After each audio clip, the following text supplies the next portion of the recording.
We're going to skip the next hymn. So Winnie, if you would like to slowly come up front, don't run. We're going to skip the hymn, Winnie. We're going to skip the hymn, Winnie. Don't run. I'd be out of breath. I wouldn't be able to read for about 5 minutes.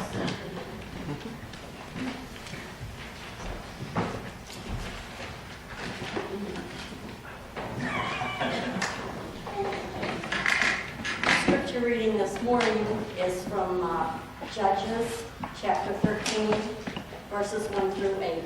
The birth of Samson. Again, the Israelites did evil in the eyes of the Lord. So the Lord delivered them into the hands of the Philistines for 40 years. A certain man named Zorah, named Manoah, from the clan of the Danites, had a wife who was sterile and remained childless. The angel of the Lord appeared to her and said, "You are sterile and childless, but you are going to conceive and have a son. Now see to it that you drink no wine or other fermented drink, and that you do not eat anything unclean, because you will conceive and give birth to a son. No razor may be used on his head, because the boy is to be a Nazarite, set apart to God from birth, and he will begin the deliverance of Israel from the hands of the Philistines." Then the woman who went to her husband and told him, "A man of God came to me. He looked like an angel of God, very awesome. I didn't ask him where he came from, and he didn't tell me his name. But he said to me, 'You will conceive and give birth to a son. Now think, drink no wine or other fermented drink, and do not eat anything unclean, because the boy will be a Nazarite of God from birth until the day of his death.' Then Manoah prayed to the Lord, 'O Lord, I beg you, let the man of God you sent to us come again to teach us how to bring up the boy who is to be born, who is to be born.' May the Lord have blessing to the reading and hearing of his holy word." Thank you.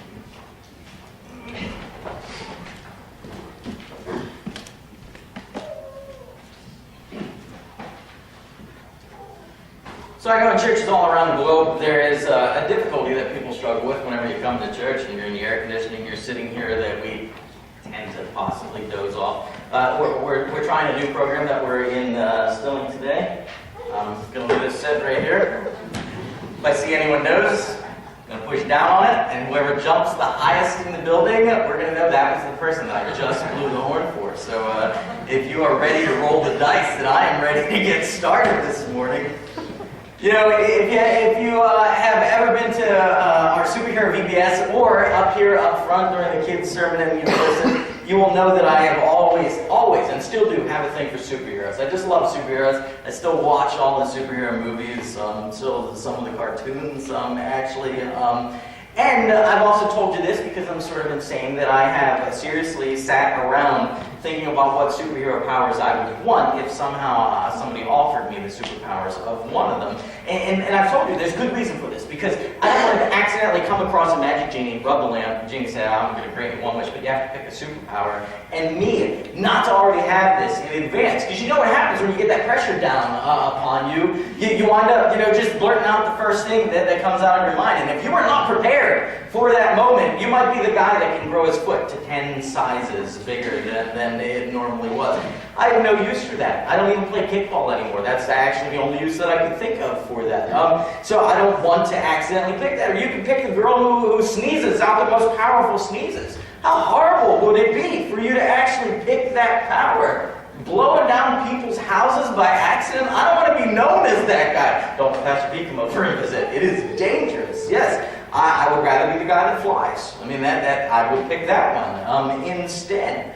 But it makes you think, you've got to plan ahead of time, or you are going to regret it. And it could happen to you and say, "Pastor Pete told me to plan this out ahead." I am so sorry for your house. I hope you were insured. Yes, that could be you. That would be you if you don't spend the time to think about it. The amount of time that is actually required to think about it, because it is a serious thing.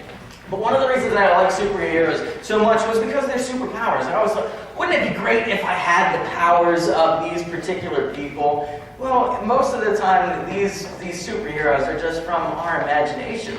But every once in a while, you run into one who actually existed. And that's why the story of Samson was one of my favorites when I was growing up as a kid. You see, when you get into the story of Samson, you find out that he was a man who literally had super strength. I mean, he could take on whole armies by himself. And he was probably the toughest guy in all of history. That's why I love the story of Samson. And I wanted to talk to you about Samson this week because of just how excited I get when I get to talk about Samson. But here's the thing. His story has so much in it that I felt like I couldn't do it in just 1 week. So for the next few weeks, we are going to be talking about Samson and the whole story. And this week, we're going to start looking at the very beginning of the story. Let's start at the very beginning. It's a very good place to start. Anybody want to sing it? No? Do you even know what it's from? What's it from? What? Sound of Music. Sound of Music. Yeah? Why don't you sing with me then? I think sometimes you guys look up here and you think, he's finally cracked. It has finally happened. I knew that this was going to happen someday. And I can tell you, don't worry. It happened a long time ago. Where's Leah? How old are you, Leah? Is she okay? All right, yeah. You'll get your answer if you ask her age. Okay, so our story today starts off with a husband and wife who have been married for some time, but for one reason or another, they're unable to conceive a child. Now, understand, in today's society, it's hard for us to understand what these parents would have been going through back then, because in today's society, we've got medicine, we've got surgeries to help prospective parents. If that doesn't work, you can actually move over now to surrogate mothers. And if that doesn't work, then you can always try foster parenting or adoption. And during this process, when you're struggling, nobody looks down on you. They don't look down on you for not being able to have a child. They usually feel sorry for you, and they want to issue or offer to you their love and their support. But it was very different back in biblical times. You see, you didn't have the medicine, you didn't have the surgeries, you didn't have the surrogates, you didn't have the foster homes, and you didn't have the adoption agencies. If you didn't have a kid on your own, you didn't have a kid, period. That's just the way that it worked. And people didn't feel bad for you if you weren't able to have a child. They actually looked down on you. You see, children, back then, it might have changed, but back then they were looked at as a divine blessing instead of a horrible curse. That's what they were viewed as. They were viewed as a divine blessing from God. Like children are going to leave here with horrible feelings towards themselves. I love you very dearly. Your sister's downstairs, so I can say that openly and honestly right now. I love your children upstairs. If you didn't have, I love Leah too. If you didn't have children, here's what they thought about you. They thought, okay, you don't have kids. For some reason, God doesn't want you to have kids. He doesn't feel like you deserve to have children. And what they said back then was, something that you have done has cursed you. And this is why you're barren. You are barren because you are being punished for some evil that you have done in your life. So when you start off the story and you know that they say that she has been sterile, you also know that the people in this society would have looked at her as being a bad person. A bad person, cursed by God, unable to conceive. But the story changes when the wife, and I think it's funny, she doesn't even get a name. I don't know if you picked that up in here. We don't know what her name is. She's just Samson's mom. The dad gets a name. Mom doesn't get a name. Anyway, this nameless mother is now approached by an angel, and the angel says to her, "You are sterile and childless." So thank you for rubbing it in. I didn't have feelings of pain before that. But he said, "You are sterile and childless, but you are going to conceive a son."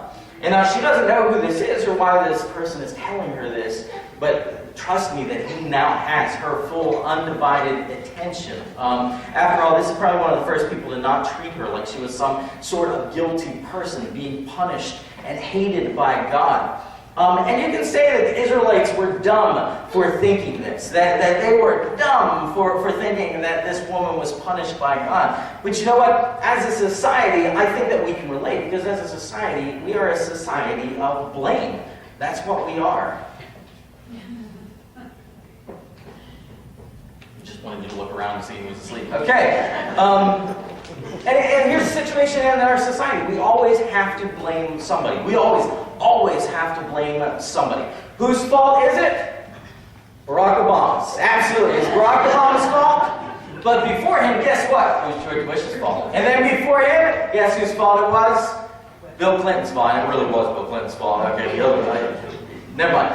And whose fault will it be after Barack Obama? I don't know, probably either Hillary Clinton or Donald Trump, and it probably will be both of their faults. So who do we blame? We blame the person at the top, because they are easy for us to point our fingers against. If you see a crime, I don't know if you've ever picked up on this before, but if there's a crime that takes place, sometimes we blame the aggressor, the person that did the crime. It's their fault. But you know what? Sometimes we blame the victim, which is absolutely ridiculous, but that is what we do. Sometimes we blame the police, because it was the police that caused this situation. We always have to blame somebody. If our kid fails a test, whose fault is it? Kim Weimer's fault. Yeah, absolutely, it was her fault. How many times have you been blamed for people's children? Yes, a lot. A lot, because we have to blame somebody. If a team loses a game, whose fault is it? It's a coach's fault. Man, if I were the coach, I could have made that call so much better than him. So it's always somebody's fault. We have to find somebody to blame for everything that goes on. I think one of these reasons that I felt called to focus on this part of the sermon was, if you've been keeping up at all, with that 13-year-old girl who lost her life in Clarion from a drowning.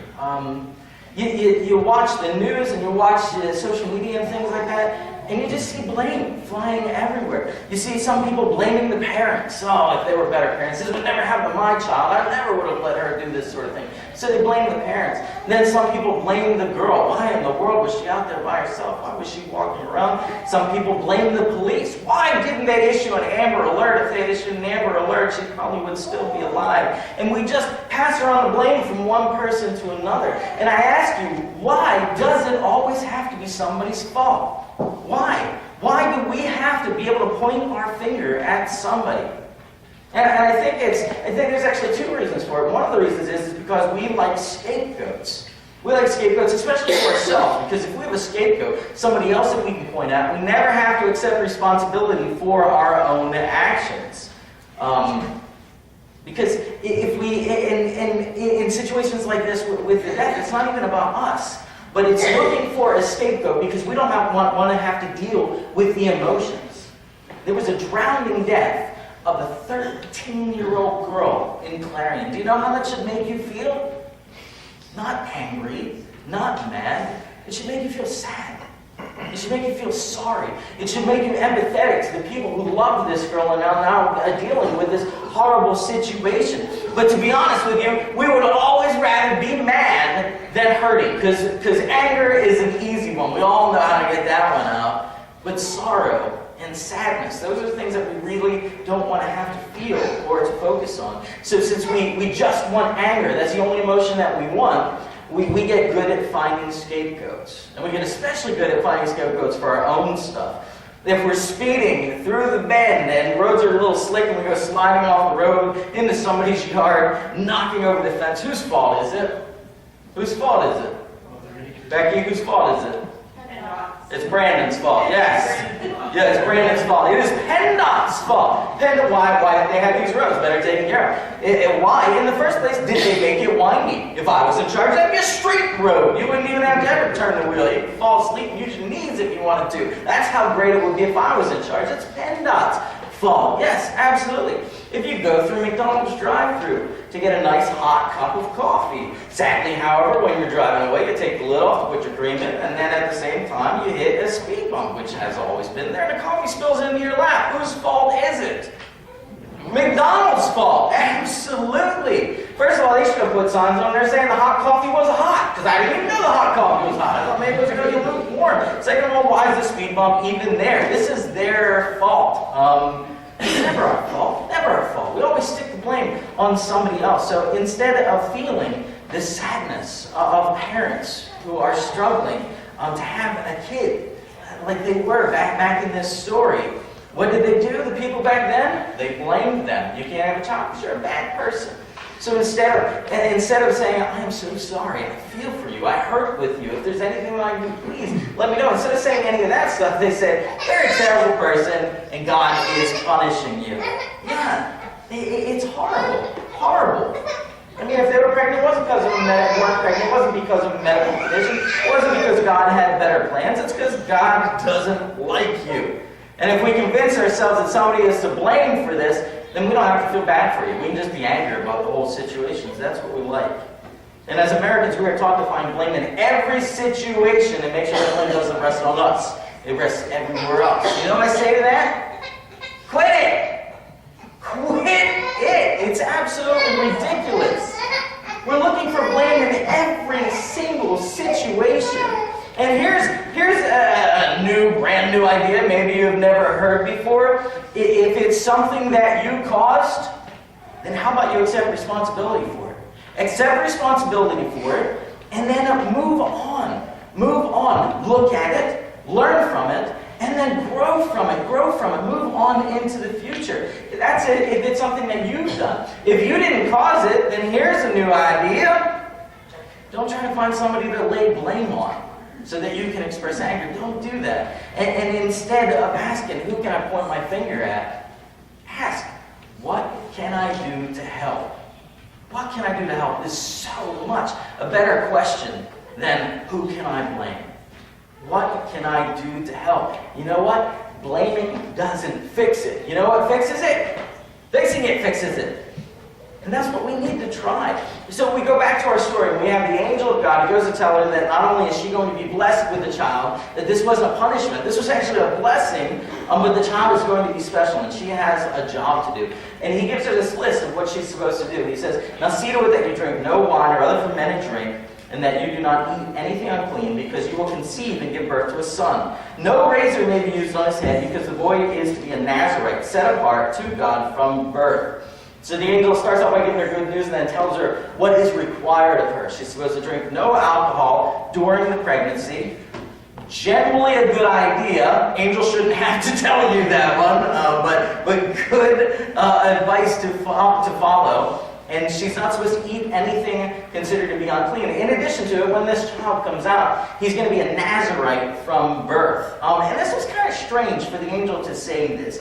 You see, the Nazarite vow was a vow that the Israelites would take back in that day. And they would take it for a limited period of time, 30 days and up. But it would be a relatively short period of time, and it would be a voluntary one. Nobody could force you to do this. It was just something that you would do to grow closer to God. And during this vow, you couldn't drink any kind of fermented drinks, which some people are just out right now in 30 days, nope, not going to do it.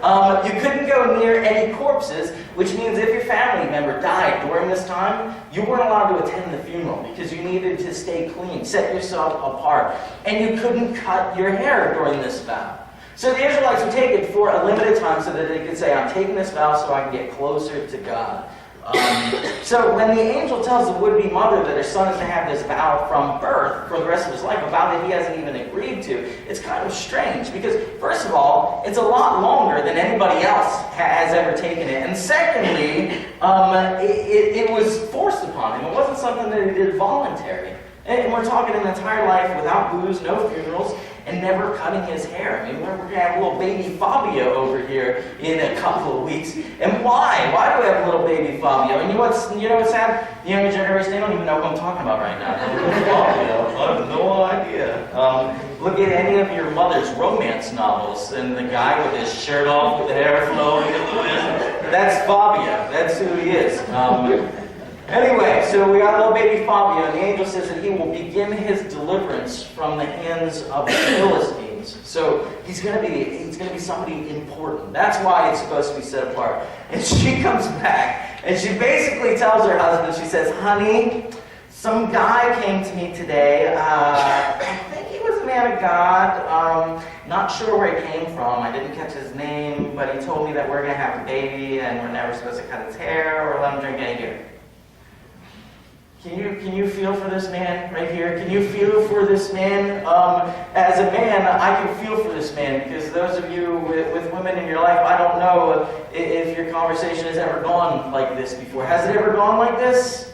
Yes, I can just imagine him having a conversation with his wife and him saying, okay, what was this guy's name? I don't know. Okay, where did he come from? I don't know. Well, where did he leave to so I can go talk to him? I don't know. How did he know all this stuff? I don't know. Okay, so let me see if I've got this straight. Some random guy came up to you who you don't know, and you didn't even bother to ask his name, and this random guy out of the blue told you that after all these years we're finally going to have some kind of kid, and this random guy told us a bunch of random rules of how we should raise him. Yeah, that's it. Yeah. I have this conversation with my wife all the time. I do. Last time we got our car inspected, Terry came home from Cyberts. She picked it up and she said, hey, you might want to call them and talk to them because the guy that I picked it up from, he said it passed inspection, but something or other on it may break before the next inspection. It had something to do with the tires or the steering or the brakes. Or something else. You might want to call him. Yeah, I probably want to call him. Yes. And I know that's what this husband was thinking at this point in time. Yes. And you look in the story and it doesn't say he rolled his eyes back in his head and shake his head and walked away. It says that he prays to God. He says, "Oh Lord, I beg you, let the man of God you sent come to us again to teach us how to bring up the boy who is to be born." And he basically prays, God, could you please send this guy back so that I don't go crazy? I would like to hear this kind of firsthand. So God sends the angel back, and they talk for a while.